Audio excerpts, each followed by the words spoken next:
تو میرے آقا صلی اللہ علیہ وسلم نے ارشاد فرمایا کہ یوں سمجھو کہ اسلام جو ہے وہ ایک کڑا ہے مضبوط، کئی رسیاں ملا کے موٹا سا رسا بنا دیا گیا ہے، اور لوگوں نے اس طرح پکڑا ہوا اس کڑے کو کہ زندگی کا سفر اس کو پکڑ کے طے کر رہے ہیں، ورنہ طوفان ہے کہ کہیں کفر میں ڈوب نہ جائیں۔ جب سب نے مل کے وہ کڑا پکڑا ہوا ہے تو دشمنوں نے کہا ان ایک ایک کو مارنے کی بجائے کڑے کو توڑیں،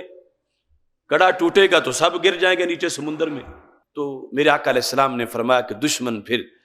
اسلام کے کڑے پر حملہ کریں گے، تو جب اسلام کے کڑے پر حملہ ہوگا تو اس سے ایک رسی جب ٹوٹ جائے گی تو مسلمان فوراً دوسری کو پکڑ لیں گے بچنے کے لیے کہ اب ایک تو ٹوٹ گئی ہے، دوسری کو پکڑیں گے تو کافر وہ توڑ دیں گے، یہ فوراً تیسری کو پکڑ لیں گے، چوتھی کو پکڑ لیں گے۔ فرمایا ایک ایک کر کے اسلام کے کڑے کی رسیاں توڑی جائیں گی۔ تو میرے آقا صلی اللہ علیہ وسلم ارشاد فرماتے ہیں فَكُلَّمَا انتقضت عُرْوَةٌ تَشَبَّثَ النَّاسُ بِالَّتِي تَلِيهَا، یوں سمجھو بڑے کڑے میں آگے چھوٹے کئی کڑے ہیں اور یہ کئی رسیاں ہیں۔ فرمایا جب ایک ٹوٹے گی تو اس کے قریب ترین جو ہے لوگ فوراً اسے پکڑیں گے۔ تو میرے آقا صلی اللہ علیہ وسلم فرماتے ہیں پھر میں تو پہلے یہ حل بتاتا ہوں تمہیں کہ قبل اس کے کہ وہ حملہ کریں تم پہلے کوئی محفوظ کرو، پہلا ٹوٹ گیا تو آگے بریک لگانا مشکل ہے، پہلے کو نہ ٹوٹنے دو۔ تو سب سے پہلے کس کڑے کو توڑا جائے گا کہ جس کے بعد پھر مسلمان بے سہارا ہوتے چلے جائیں گے اور پھر طوفان میں بہہ جائیں گے، کوئی کہیں جائے گا کوئی کہیں جائے گا۔ تو میرے آقا علیہ السلام نے یہ بھی نشاندہی کی، فرمایا اولہن نقدا الحکم، سب سے پہلا کڑا جس پہ دشمن توڑ کے مسلمانوں کو بے آسرا کرنا چاہیں گے وہ نظام حکومت کا کڑا ہوگا۔ وآخرہن الصلاۃ، آخری نماز کا ہوگا، یعنی غیر مسلم قوتیں مسلمانوں کو بے نماز بنانے کے لیے پہلے حملہ نہیں کریں گے کہ یہ نمازیں چھوڑیں، غیر مسلم قوتیں پہلا حملہ یہ کریں گے کہ یہ نظام مصطفیٰ سے دور ہو جائیں صلی اللہ علیہ وسلم، ان کو ورغلا کے نظام حکومت ان سے چھینا جائے، مسلمانوں کا نظام حکومت زمین پہ نہ ہو، حکم کے لحاظ سے آرڈر کے لحاظ سے ان کا کڑا توڑا جائے، ان کو ایسی باتیں سکھا کے کہ یہ تو دنیا داری ہے، ہمارا دنیا داری سے کیا تعلق ہے، ہمارا تو سجدے سے تعلق ہے۔ میرے آقا علیہ السلام نے فرمایا وہ سجدے بھی چھڑائیں گے مگر سب سے آخر میں، مگر نظام سلطنت سے تمہیں دستبردار کریں گے سب سے پہلے، کیونکہ اگر مسلمانوں کا ٹھوس نظام سلطنت ہوگا تو فوج بھی مضبوط ہوگی، حالات سارے ہاتھ میں ہوں گے، حالات کنٹرول میں ہوں گے، ان کی پالیسیاں مضبوط ہوں گی، ان کی معیشت مضبوط ہوگی۔ اب یوں سمجھو ایسے چھت کے نیچے ہم بیٹھے ہیں، بارش سے بھی بچیں گے، دھوپ سے بھی بچیں گے، اور اگر چھت نہیں ہوگی تو پھر ہر گھڑی آزمائش ہے۔ ساری مسلم دنیا کی چھت ہے مسلمانوں کا اقتدار اور مسلمانوں کی حکومت اور مسلمانوں کا آرڈر، تو حملہ ہوا صدیوں سے اولہن نقدا الحکم کہ مسلمانوں سے حکومت چھینی گئی۔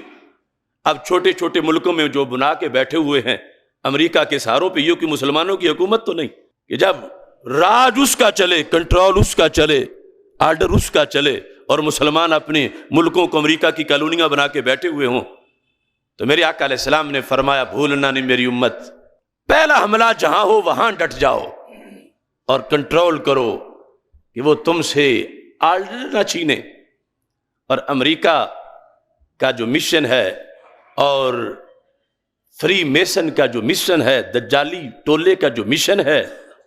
وہ نیو ورلڈ آرڈر ہے، نیو ورلڈ آرڈر، آرڈر پر جھگڑا ہے سارا کہ راج ہمارا ہے، امریکہ کہتا ہے راج میرا ہے، حکم میرا ہے، نظام میرا ہے، اور میرے نبی علیہ السلام نے فرمایا تھا مسلمانوں اسے بتانا نظام میرا ہے،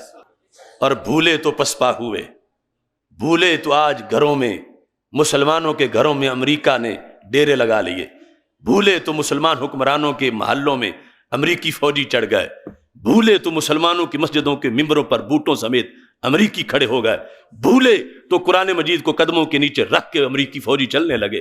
بھول گئے اس حکم کو، تو آج جگہ ہی نہیں مل رہی کہ کہاں قدم رکھ کے کھڑے ہوں کہ کسی سے بات کر سکیں، اتنی پسپائی، اتنی پسپائی۔ تو میرے آقا صلی اللہ علیہ وسلم نے فرمایا نماز میں نے بتائی تمہیں، روزہ میں نے بتایا، حج میں نے بتایا، مگر پہلا حملہ نماز پہ نہیں ہے۔ تو پہلا حملہ جس پہ ہے تو اس پر لوگوں کو جگاؤ، اس پر لوگوں کو بتاؤ، اس پر لوگوں کو اکٹھا کرو، اس کے لحاظ سے نماز بچے گی، روزہ بچے گا، حج بچے گا، زکوٰۃ بچے گی، پلرز آف اسلام بچیں گے، ایمان بچے گا۔ اور اگر وہ نہیں تو پھر صورتحال جو آج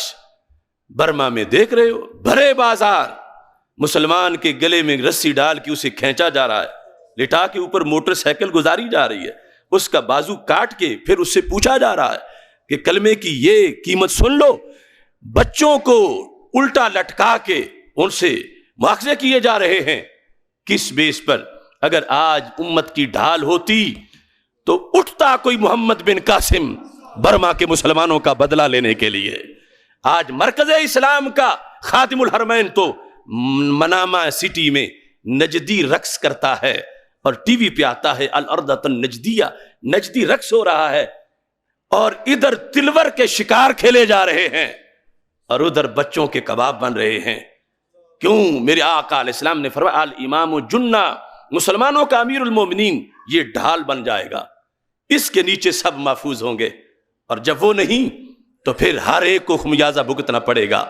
تو فتنوں سے بچاؤ کے لحاظ سے آج بھی حکم اسلامی، جس کو شریعت کہتے ہیں، جس کو دین اسلام کہتے ہیں، جس کو نظام مصطفیٰ صلی اللہ علیہ وسلم کہتے ہیں، جو اس وقت چبھا تھا ابو جہل کو اور آج چبھ رہا ہے امریکہ کو۔ اس وقت بھی مکہ مکرمہ میں جنگ سجدوں پہ نہیں ہوئی، جنگ نظام اسلام پہ ہوئی جب اسلام مدینہ منورہ میں پہنچا، ورنہ مسلمان تو قریب تھے ابو جہل کے مکہ مکرمہ میں، اور تھے بھی تھوڑے۔ اس وقت اتنی زیادہ ان کو فوجیں اکٹھی نہ کرنی پڑتی جتنی بدر کے لیے کی تھیں، لیکن ان کا خیال تھا یہ صرف اپنی عبادت کریں گے، نظام ابو جہل کا چلے گا۔